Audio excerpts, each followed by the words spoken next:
బావ నీకు నీ గతాన్ని పరిచయం చేస్తాను అని చెప్పేసైతే ఆమెనే అంటూ ఉంటుంది. ఇక రాజు అయితే అలా చూస్తూ ఉండిపోతూ ఉంటాడు యామిని వైపు. ఇక అందరైతే రాజు దగ్గరకొచ్చి తన ఫ్రెండ్స్ అని అయితే చెప్తూ ఉంటారు. ఇక వాళ్ళ స్కూల్ టీచర్ అని అలా అయితే పరిచయం చేస్తూ ఉంటుంది యామిని. ఇక రాజుకి అదేం గుర్తురాదు. కావ్య అది చూసి షాక్ అవుతూ ఉంటుంది. ఇక అందరూ అయితే ఇగో మీ స్కూల్ మేట్స్ అని చెప్పినట్లుగా అయితే అందరినీ క్రియేట్ చేస్తూ ఉంటుంది యామిని. వాళ్ళైతే అలా చేస్తూ ఉంటారు. ఇదంతా చూసి కావ్య అయితే షాక్ అవుతూ ఉంటుంది. ఇక మీ అమ్మ నాన్నల్ని ఇగో బావ పరిచయం చేస్తాను అన్నాను కదా అని చెప్పేసి అయితే చూపిస్తూ ఉంటుంది. అది చూసి మీ అమ్మ నాన్నలు చనిపోయారు అని చెప్పేసి చూపిస్తూ ఉంటుంది.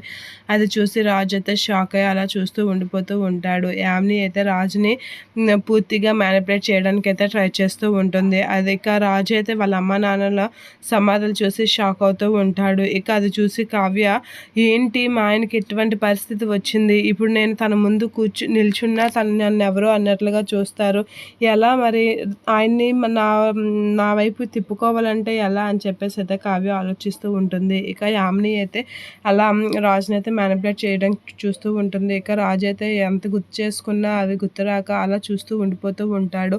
ఇక కావ్య అయితే ఎలా ఈయన మార్చుకోవాలి, తనకి ఎలా గతం గుర్తురా వచ్చేలా చేయాలి అని అయితే ఆలోచిస్తూ ఉంటుంది కావ్య.